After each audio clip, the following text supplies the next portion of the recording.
Le budget supplémentaire que nous votons est lié au fait que nous n'avions pas les résultats au moment où nous avons voté le budget primitif 2017. Vous le savez, on a tranché en partie dans le flou et on savait, aussi bien sur le fonctionnement que sur l'investissement, que nous aurions à voter un budget supplémentaire en cours d'année et donc le plus vite possible.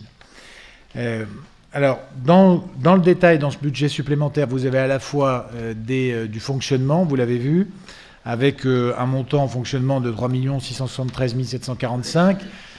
Vous le savez, ça correspond aux sommes que nous n'avions pas prévues lors du vote de l'ensemble des budgets primitifs au regard des attributions de compensation d'une part et des charges de personnel d'autre part. Je précise ici que quand on agglomère à la fois les budgets primitifs et ce budget supplémentaire, on arrive donc à des charges de personnel qui représentent 6 850 000 euros, soit 21% des dépenses de fonctionnement. Et quand on retire ce qui est payé au titre de la mutualisation, c'est-à-dire ce que les communes payent quand elles veulent utiliser les services mutualisés, on a des charges de personnel au réel qui représentent 12,38% seulement des charges de fonctionnement. C'est un très bon ratio, vous le savez. Et puis dans ce budget supplémentaire, nous avons également une partie des investissements, puisqu'une partie se trouvait déjà couverte par les budgets que nous avons votés, les budgets primitifs, il y a quelques semaines. Là, quand on regarde dans le détail pour ce budget supplémentaire, c'est une somme qui est légèrement supérieure en investissement à 3 millions d'euros. Je disais que c'était relativement peu par rapport au budget que nous avions voté il y a quelques semaines, puisque le total cumulé fait apparaître un investissement d'un peu plus de 14 millions d'euros. Donc dans les deux cas, on est sur un budget supplémentaire qui est d'un montant relativement modeste par rapport aux budgets qui ont déjà été adoptés. En agglomérant néanmoins et les budgets primitifs et le budget supplémentaire que nous avons adopté, on voit se dégager un certain nombre de lignes non pas de fuite, mais plutôt de lignes de conduite qui seront les nôtres. D'une part, vous l'avez vu, ce budget est en grande partie gonflé par les attributions de compensation, le budget de fonctionnement, donc il faut lui retirer l'ensemble de ces montants.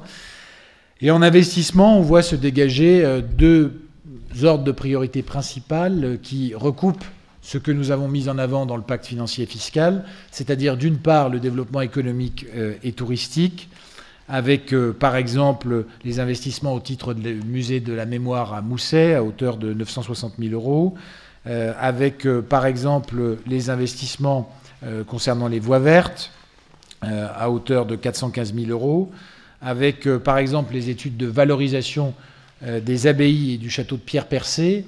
Il s'agit là d'un investissement nouveau qui a été inscrit par cette communauté d'agglomération au budget, qui n'était pas prévu dans les budgets qui ont été votés, à hauteur de 250 000 euros.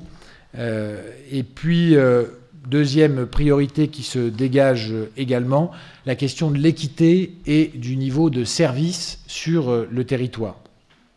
Et à cet égard, nous avons comme investissement, ou plutôt comme somme supplémentaire dans ce budget supplémentaire, nous avons le fonds de concours, pour lequel qui n'a pas une ligne budgétaire affectée, parce que si d'aventure nous consommions moins que prévu, ou légèrement plus, nous voulons nous donner la marge de manœuvre nécessaire. Donc c'est une somme qui n'apparaît pas en tant que telle, qui n'est pas, entre guillemets, bloquée dans le budget, mais qui figure au titre d'autres lignes budgétaires.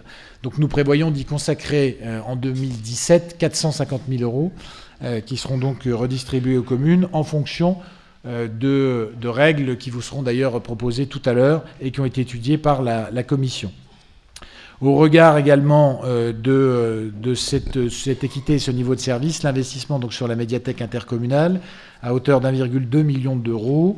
J'ai oublié de citer au titre des développements économiques et touristiques les investissements sur les bâtiments relais à hauteur de 1,4 million d'euros pour cet exercice 2017, de même que 870 000 euros pour l'acquisition et les études sur une déchetterie supplémentaire qui permettrait de délester celle du secteur de Saint-Dié-des-Vosges. Donc il est un investissement qui était prévu à Saulcy-sur-Meurthe et pour lequel il y a une acquisition de terrain à réaliser et des études. Et puis, au titre des investissements également qui apparaissent, 715 000 euros de travaux sur les rivières et 280 000 euros de travaux d'aménagement d'aires de covoiturage à Remomex, à Provenchères-et-Colroy et à Saint-Dié-des-Vosges. Vous le voyez donc, ce budget supplémentaire reprend une grande partie des objectifs qui étaient ceux des budgets primitifs et a comme ligne de conduite forte et affirmée le développement économique et touristique, ou plutôt l'attractivité économique et touristique d'une part, et l'équité entre les territoires et le maintien d'un haut niveau de service sur ces territoires d'autre part. Voilà quelques mots de présentation succincts. Je donne la parole tout de suite à monsieur le vice-président délégué aux finances pour la suite des présentations de budget, budget par budget. Donc nous étions sur le budget supplémentaire principal de 2017. Nous avons une somme totale en fonctionnement dépenses de 3 673 745. D'où nous avons charges à caractère général, nous avons plus 106 900. Les charges de personnel et frais assimilés, 2 567 200. Atténuation de produits au 014, 206 500. Autres charges en 65, nous avons moins 631 344. En charges financières, moins 40 870. En charges exceptionnelles, 246 000 de plus. En dépenses imprévues, 47 560. Le virement à la section d'investissement, moins 704 200.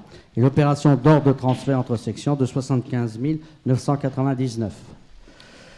En recettes,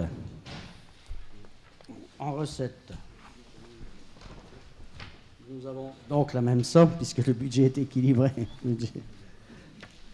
qui se répartissent de la façon suivante.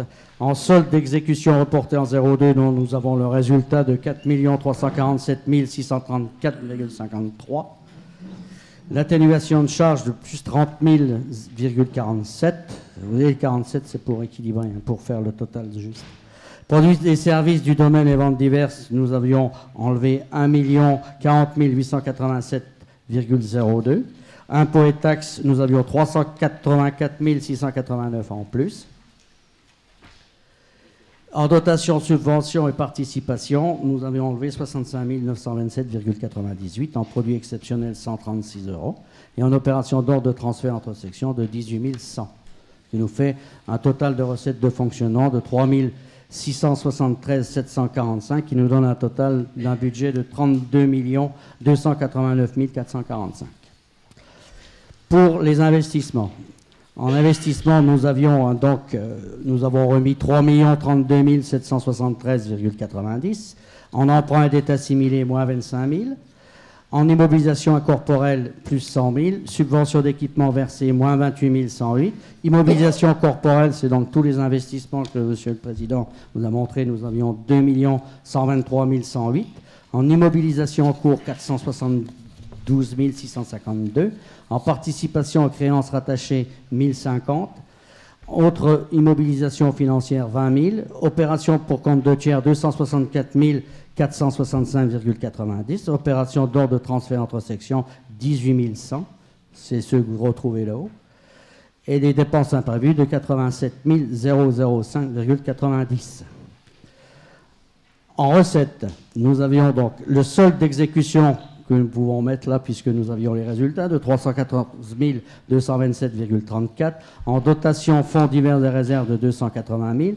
En subvention d'investissement, 1 287 985,54.